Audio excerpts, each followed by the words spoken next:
Bismillahirrahmanirrahim.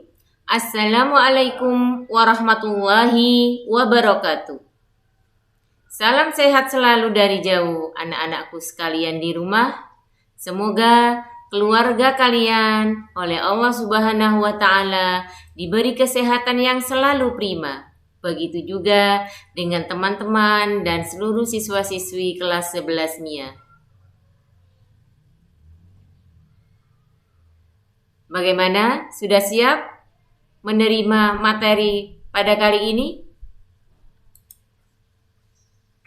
Ya, materi pembelajaran kali ini adalah tentang jaringan dan organ pada tumbuhan.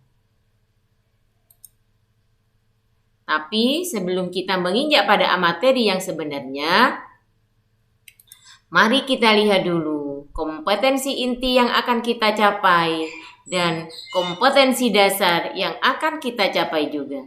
Di mana kompetensi inti yang ketiga, memahami, menerapkan, dan menganalisis pengetahuan faktual, konseptual, prosedural, dan metakognitif berdasarkan rasa ingin tahunya tentang ilmu pengetahuan, teknologi, seni, budaya, dan humaniora dengan wawasan kemanusiaan, kebangsaan, kenegaraan, dan peradaban terkait penyebab, fenomena, dan kejadian, serta menerapkan pengetahuan prosedural pada bidang kajian yang spesifik sesuai dengan bakat dan minatnya untuk memecahkan masalah.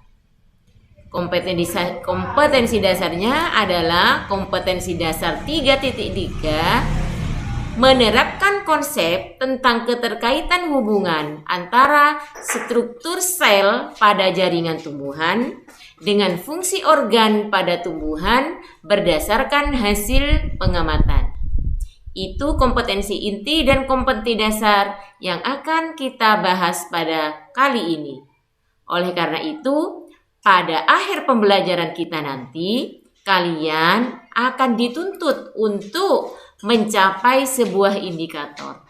Di mana indikator yang harus kalian capai ada dua, yaitu indikator yang pertama, mengidentifikasi jenis-jenis jaringan pada tumbuhan, sedangkan yang kedua adalah menganalisis struktur dan fungsi jaringan pada tumbuhan.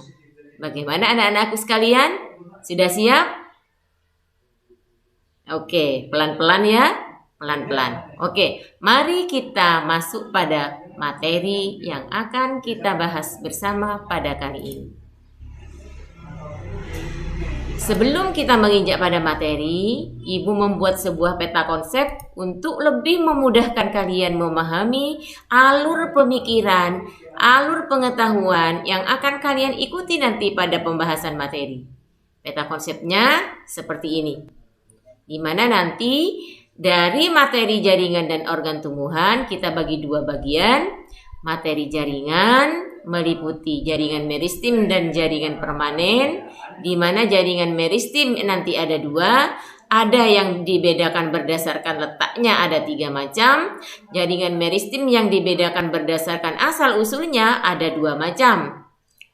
Sementara yang organ tumbuhan ada 4 macam organ, yaitu akar, batang, daun, dan bunga. Itu adalah alur materi yang akan kita bahas pada pertemuan kali ini.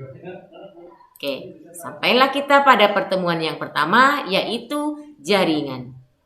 Apa pengertian jaringan? Pengertiannya adalah kumpulan dari sel yang mempunyai bentuk dan fungsi yang sama. Jadi ada kumpulan sel, syaratnya kumpulan sel itu harus punya bentuk yang sama, fungsinya juga sama. Kalau ada kumpulan sel yang bentuknya tidak sama, misalnya ada kumpulan sel, ada sel yang berbentuk segi 4, ada sel yang berbentuk segitiga, kumpul dengan sel yang berbentuk lingkaran,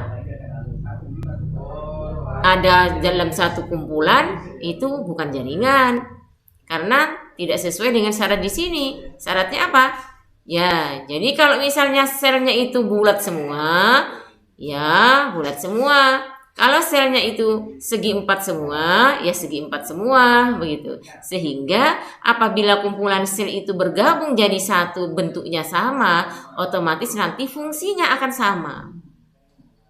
Maka jaringan itu adalah kumpulan dari sel yang syaratnya dua. Apa? Sel yang bentuk dan fungsinya sama. Oke. Itu pengertian, ingat-ingat ya pengertian jaringan. Sekarang berdasarkan sifatnya, jaringan dibedakan menjadi dua, yaitu jaringan meristem atau jaringan muda, yang B, jaringan dewasa atau jaringan permanen.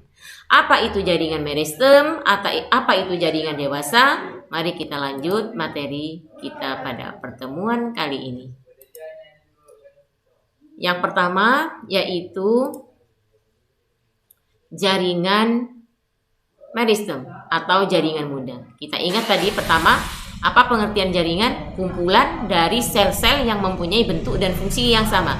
Itu konsep harus kalian pegang. Oke. Ini jaringan muda itu apa? Ya, jaringan muda atau jaringan meristem adalah jaringan yang selalu aktif melakukan proses pembelahan.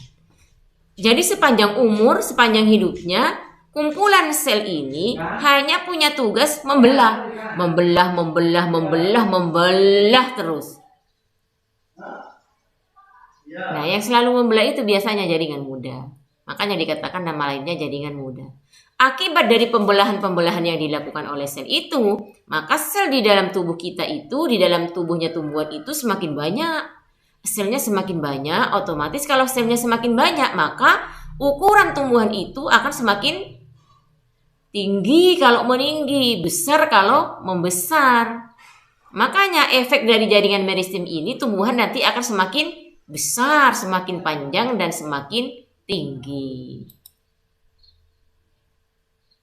Oke, berdasarkan letaknya jaringan meristem dibedakan menjadi 3. Di mana saja sih adanya jaringan meristem pada tubuh tumbuhan itu? Nah, ini berdasarkan letaknya. Pertama, meristem apikal. Dikatakan meristem apikal karena letaknya ada di ujung.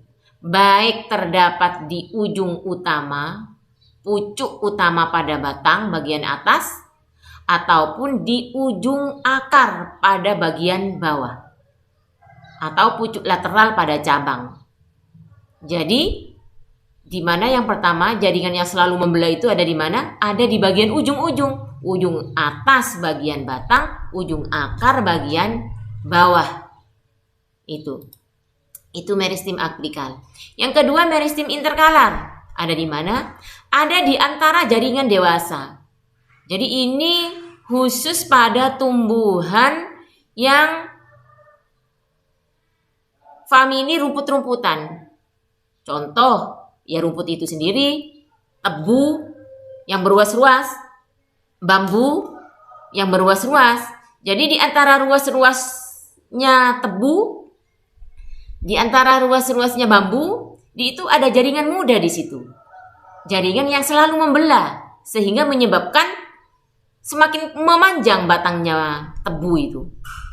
Semakin memanjang batangnya bambu. Karena ada meristem interkalar. Sedangkan yang ketiga, ada di mana jaringan meristem itu? Ada di bagian samping. Atau disebut dengan meristem lateral. Terletak sejajar dengan permukaan organ tempat ditemukannya. Contohnya, kambium dan kambium gabus. Jadi ini pada batang ada di bagian permukaan organ sehingga menyebabkan batang itu semakin membesar. Kayak pohon mangga kalau tumbuh kan tidak selalu tinggi tumbuhnya karena adanya meristem apikal, tapi pohon mangga itu selama pertumbuhannya semakin tinggi dan semakin besar batangnya. Semakin besar batangnya itu karena adanya meristem lateral, contohnya pada kambium dan kambium gabus. Lanjut. Oke, lanjut sekarang. Nih, untuk lebih jelasnya. Untuk lebih jelasnya Ibu gambarkan. Ini ada gambar tumbuhan. Di bagian pucuk atas, di bagian ujung bawah, di bagian pucuk atas, di bagian ujung bawah, itu namanya meristem yang letaknya di ujung atau namanya meristem apa? Apikal. Ya, untuk pertumbuhan memanjang. Kalau jaringan yang selalu membelah itu ada di ujung batang, maka batang ini akan semakin tinggi, semakin tinggi, semakin tinggi. Begitu juga akar, maka akarnya akan semakin panjang ke dalam tanah. Itu namanya meristem apikal. Yang kedua dikatakan tadi meristem apa? Meristem lateral. Pertumbuhan membesar lateral pada kambium di batang. Jadi tumbuhan ini seperti Ibu katakan tadi, tumbuhan mangga itu selain meninggi juga membesar batangnya. Membesarnya batang itu disebabkan oleh adanya meristem lateral. Ada di mana pada batang? Di kambium. Ini meristem interkalar yang khusus pada famili rumput-rumputan ya, pada rumput, pada tebu, pada bambu yang beruas-uas. Nah, contohnya pada batang monokotil ini sehingga menyebabkan memanjang juga, tidak membesar, tapi meristem interkalar ini efeknya memanjang sama dengan apikal. Nah, ini meristem apikal dikatakan tadi. Jadi meristem apikal itu letaknya ada dua, ada di atas di mana di ujung batang, ada di bawah di mana di ujung akar. Jadi meristem berdasarkan letaknya ada yang di ujung namanya meristem apikal, ada yang di lateral atau samping namanya meristem lateral, ada yang di antara ruas-ruas jaringan dewasa namanya meristem interkalar. Jelas ya anak-anakku? Kita lanjut pada materi selanjutnya. Sekarang meristem berdasarkan asal-usulnya. Sejak kapan jaringan meristem itu diberikan oleh Allah di dalam tubuhnya tumbuhan itu sejak kapan? Jaringan yang selalu membelah itu diberikan oleh Allah itu sejak kapan? Nah ini berdasarkan asal-usulnya sejaknya itu ada dua. Ada yang dikatakan meristem primer. Oleh Allah selnya berkembang langsung dari jaringan embrionik meristem apikal. Jadi jaringan itu ada sejak embrio. Embrio itu calon individu baru. Belum dewasa. Namanya meristem primer. Meristem yang awal ini. Sedangkan jaringan yang meristem sekunder. Nah jaringan meristem sekunder itu oleh Allah ada sejak jaringan itu dewasa. Kalau yang sejak embrio, sejak calon individu baru atau embrio itu disebut dengan primer karena tumbuhnya awal. Tumbuh yang selanjutnya disebut dengan meristem sekunder. Kapan itu? Apabila tumbuhan itu sudah dewasa. Kita tahu tumbuhan dikatakan dewasa apabila tumbuhan itu sudah muncul yang namanya bunga. Jadi kalau sudah dewasa, tumbuhan itu juga semakin memanjang, semakin cepat membesar, namanya meristem sekunder. Kita lihat ini gambarnya di samping, ada gambar ujung akar. Di bagian ujung sinilah tempatnya meristem primer sama dengan meristem apikal tadi. Nah ini meristem apikal ada sejak embrio oleh Allah diberi di sini sejak embrio, sejak calon individu. Sedangkan yang meristem sekunder ada sejak tumbuhan itu dewasa. Tumbuhan itu dewasa apabila tanda-tandanya tumbuhan itu sudah muncul yang namanya bunga. Kalau sudah muncul yang namanya bunga, batangnya tumbuhan itu sudah semakin melebar, membesar. Kenapa? Karena ada di dalam batang itu yang namanya kambium ini setiap tahun tumbuhnya itu satu lapis. Tahun berikutnya muncul lagi kambium itu satu lagi lapis. Tahun berikutnya muncul lagi satu lapis. Jadi kambium itu membelah itu setiap tahunnya satu kali. Makanya aktivitas kambium yang tumbuh setiap tahun itu nama lainnya lingkaran tahun. Pernah dengar kan lingkaran tahun? Kalau kalian menggergaji kayu, di situ ada lingkaran. Itu adalah wujud atau bukti adanya aktivitas kambium yang selalu membelah setiap tahun. Itu yang disebut dengan lingkaran tahun. Masuk meristem apa? Primer apa sekunder? Ya, bagus. Meristem sekunder. Paham ya? Oke, kita lanjut lagi. Sekarang adalah materinya selanjutnya tentang jaringan dewasa atau dikatakan permanen. Permanen itu tetap, sudah tidak mau berubah lagi, sudah jaringan dewasa, permanen. Apa pengertiannya jaringan dewasa? Jaringan yang telah mengalami diferensiasi dan spesialisasi sehingga struktur selnya berbeda-beda. Kalau jaringan muda itu tadi kan membelah, membentuk banyak sel, semakin banyak. Nah, sel-sel yang dibentuk itu nanti mengalami diferensiasi. Diferensiasi itu perubahan sebuah fungsi. Jadi sudah berfungsi selnya, dan spesialisasi, fungsinya spesifik, berbeda-beda fungsinya. Maka dikatakan sebagai jaringan dewasa atau permanen, yaitu jaringan yang telah mengalami diferensiasi dan spesialisasi sehingga struktur selnya berbeda-beda. Contohnya begini, kalau sudah dewasa, jaringan itu nanti akan mengalami diferensiasi, perubahan fungsi. Dia akan berfungsi sebagai pelindung. Kemudian sel itu nanti jaringan itu akan berfungsi sebagai penguat, akan berfungsi sebagai alat angkut di dalam tubuh tumbuhan. Itu yang dikatakan sebagai jaringan dewasa. Maksudnya seperti itu. Kita lihat lebih lanjut seperti apa.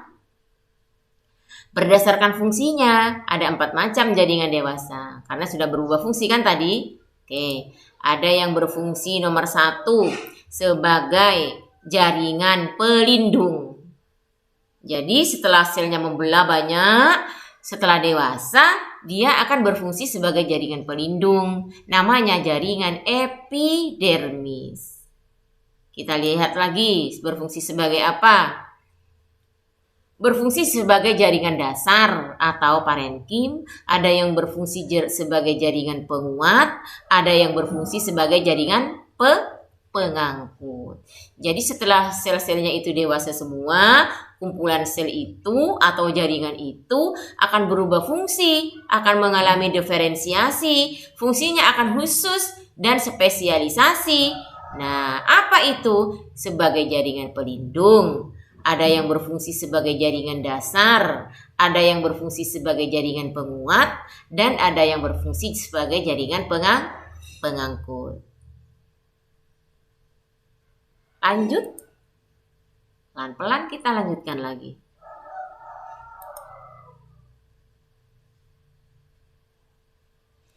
Jaringan epidermis. Nah, apa tadi epidermis berfungsi sebagai pelindung ya? Epidermis berfungsi sebagai penutup dengan fungsi pelindung. Otomatis kalau penutup ini pasti letaknya selalu berada di permukaan, bagian pinggir atau bagian atas, bagian bawah, menutupi organ-organ yang ada di dalamnya. Itu namanya jaringan epidermis. Contohnya lentisel. Ini lentisel. Lentisel ini ada pada batang yang selalu merekah batangnya, sehingga pecah begini batangnya. Ini jaringan ini berada pada paling luar pada batang. Fungsinya apa? Ini hampir nempel pada kulit kayu ya, pada kulit kayu. Ini fungsinya apa? Ya melindungi jaringan-jaringan yang ada di dalamnya. Pada daun, stomata, mulut daun. Nah, ini ia berfungsi melindungi daun di dalamnya agar daunnya tidak terlalu cepat banyak penguapan, agar daunnya tidak cepat kering. Nah, ini fungsinya stomata. Ada yang trikom. Trikom ini bulu atau ya bulu rambut. Contohnya pada daunnya tomat. Ada pada daunnya tebu, berbulu-bulu, bertrikom itu ya, berbulu. Itu ada maksudnya agar daunnya itu, batangnya itu dilindungi dari hewan-hewan pengganggu. Termasuk manusia kalau mengganggu ya kena tusuk nanti sama trikom ini. Ada yang sepina atau duri. Pelindungnya malah tambah kaku ini. Duri pada batang mawar yang berduri, pada batang kaktus, sehingga tidak sembarangan hewan-hewan yang mau mendekati bunga mawar atau manusia yang mau memetik bunga mawar kan harus hati-hati. Ada pelindungnya di situ, yaitu berupa apa? Duri. Ada yang berupa filamen atau rambut-rambut. Ada yang buliformis. Buliformis itu adalah lapisan epidermis yang berubah bentuk menjadi sel tipas kayak ini. Nah, itu epidermis.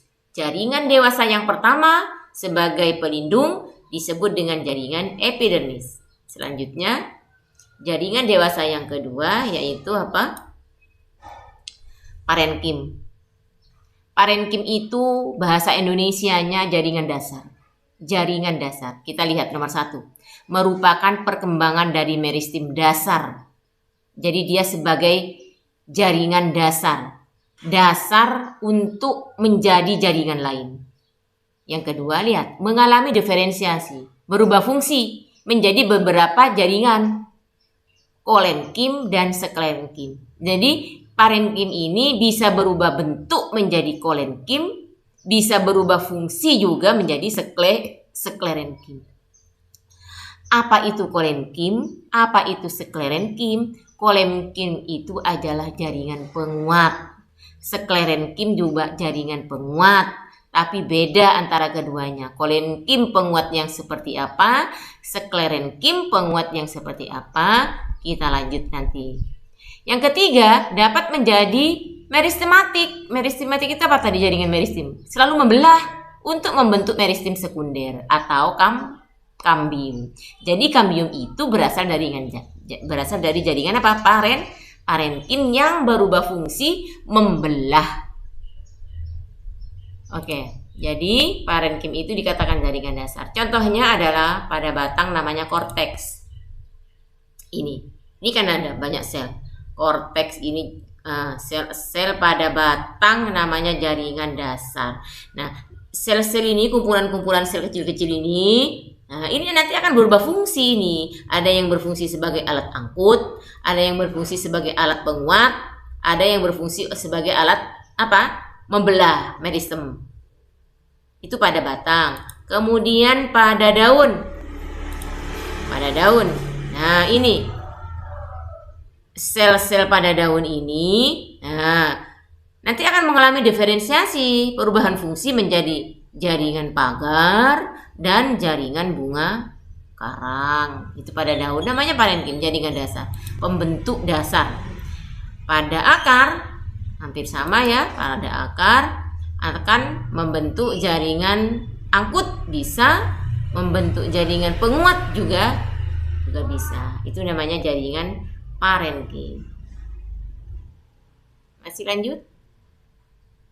lanjut? Ya, lanjut. Selanjutnya adalah jaringan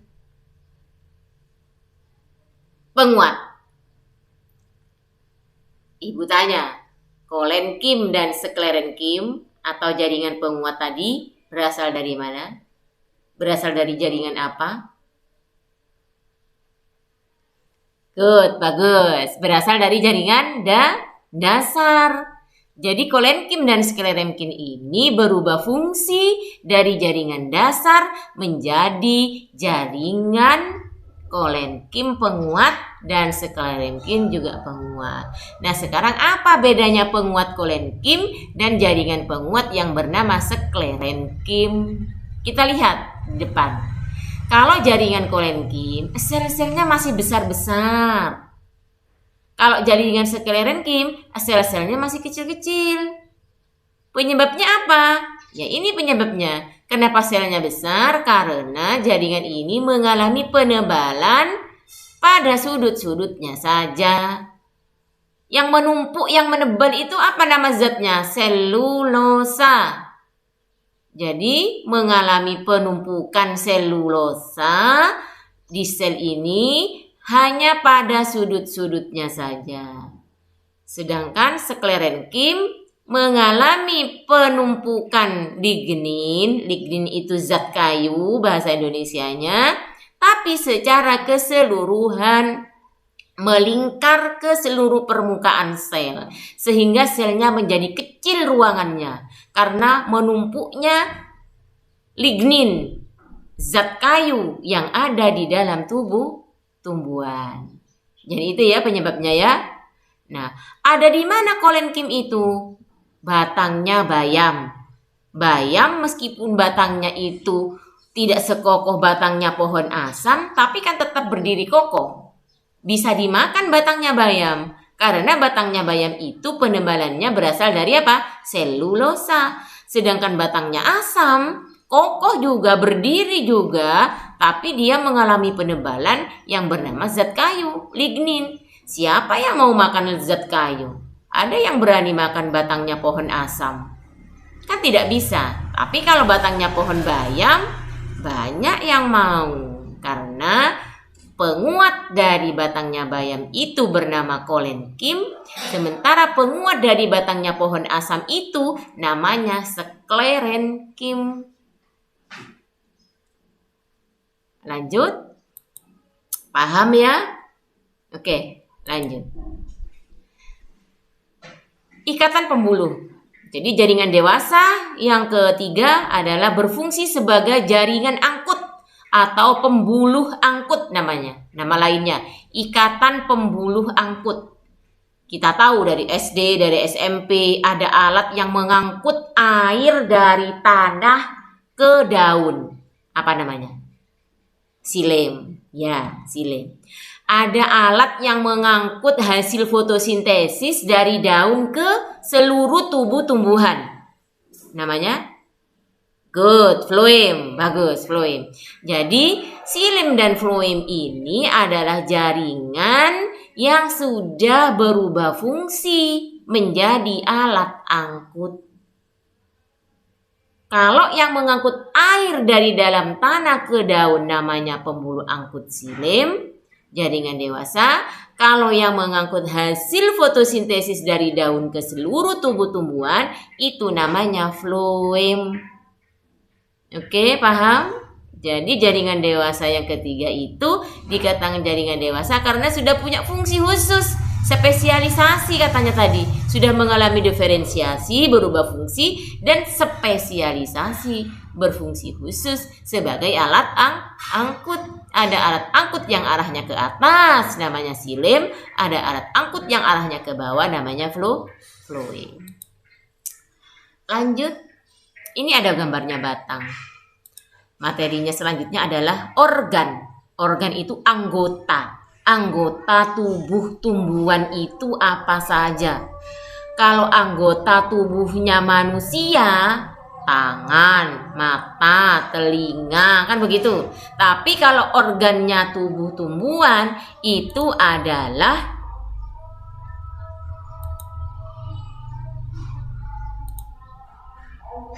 apa saja?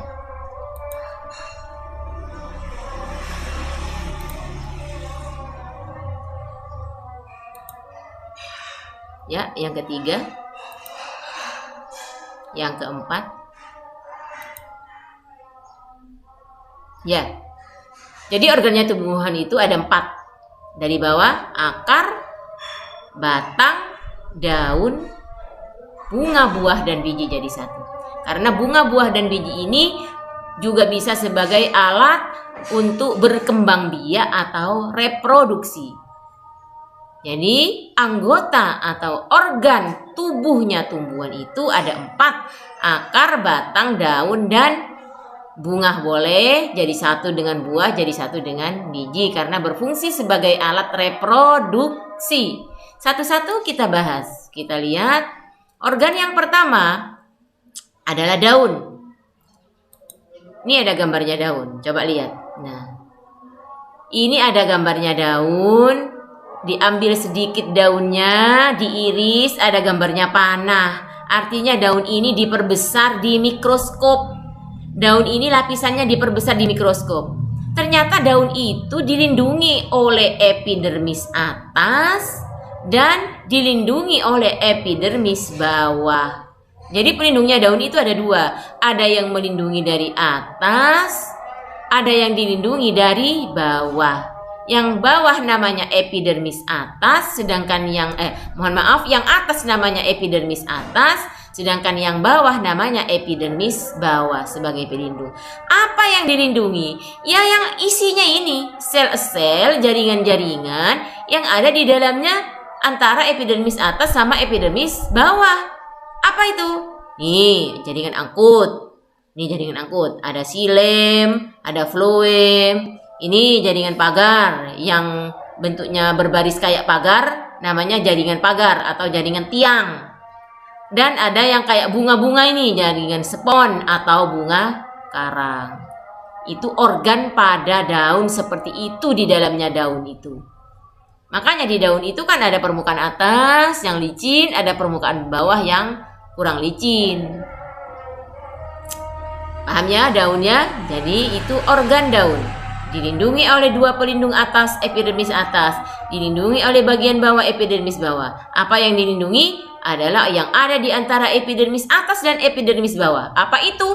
Jaringan angkut, jaringan tiang, dan jaringan bunga karang. Paham? Oke, lanjut. Sekarang organ yang selanjutnya adalah batang. Ini ada gambarnya batang. Kok melingkar, Bu? Ya, kita gergaji batang itu.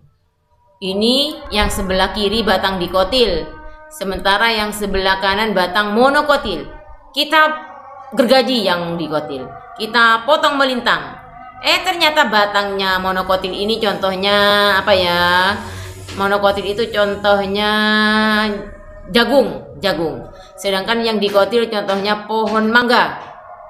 Kita lihat. Pada monokotil, pada jagung, ini ada berkas pembuluh angkut, xilem dan floem. Berkas pembuluh angkut, xilem dan floem. Berkas pembuluh angkut, xilem dan floem menyebar ke seluruh permukaan batang. Sementara kalau pada batang dikotil, ini ada pembuluh angkut. Sampingnya ada pembuluh angkut lagi, xilem dan floem. Yang sebelah dalam floem, yang sebelah dalam xilem, yang sebelah luar floem. Nah ini. Di sampingnya lagi ada lagi pembuluh angkut. Di sampingnya lagi ada lagi pembuluh angkut. Jadi dia itu pembuluh angkutnya pada batang dikotil itu teratur, melingkar, bagus. Membentuk semacam berkas, bagus, teratur. Tapi kalau monokotil, bedanya apa? Pembuluh angkutnya menyebar ke seluruh permukaan batang. Kalau dikotil, pembuluh angkutnya bagaimana? Ya, teratur, melingkar, membentuk semacam berkas yang teratur dan rapi. Itu perbedaannya kalau disuruh membedakan bagaimana anatomi batang dikotil dan batang monokotil. Salah satunya kalian bisa melihat dari bentuk pembuluh angkut yang menyebar pada monokotil dan teratur pada dikotil. Oke, pada batang. Sekarang pada akar.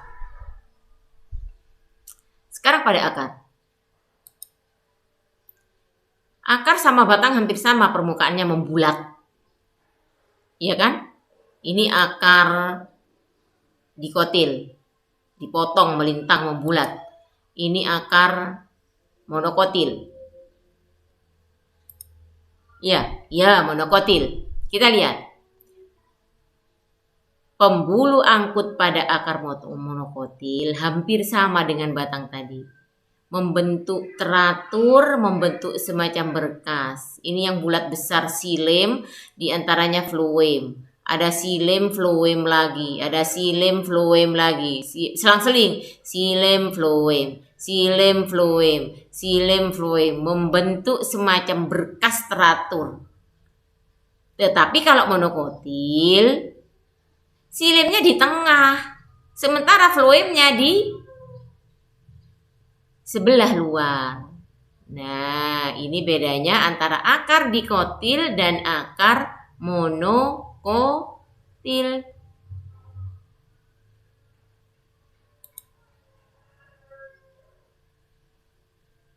Ya, sampailah kita pada latihan untuk menguji kalian apakah bisa mencapai indikator yang harus dicapai tadi di depan, 2 indikator dengan parameter ukurannya kalian mampu menjawab soal latihan ini.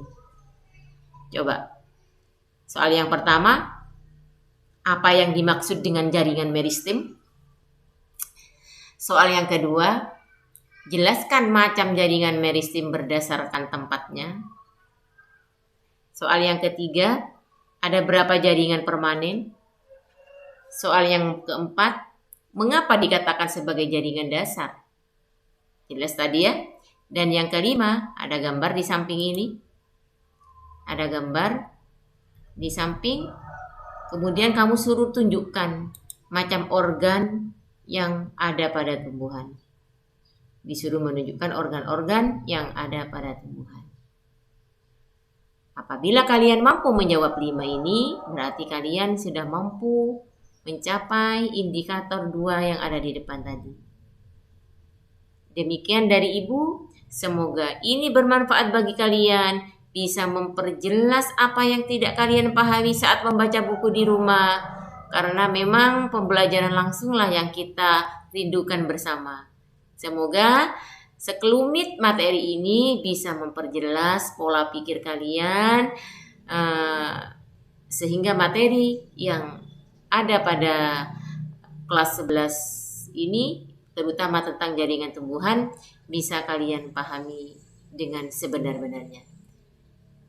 Demikian dari Ibu ya. Kurang dan lebihnya Ibu mohon maaf. Salam sehat dari jauh, sehat keluarga di rumah, sehat seluruh teman-temannya, sehat kita bersama. Wabillahi taufiq wal hidayah. Wassalamualaikum warahmatullahi wabarakatuh.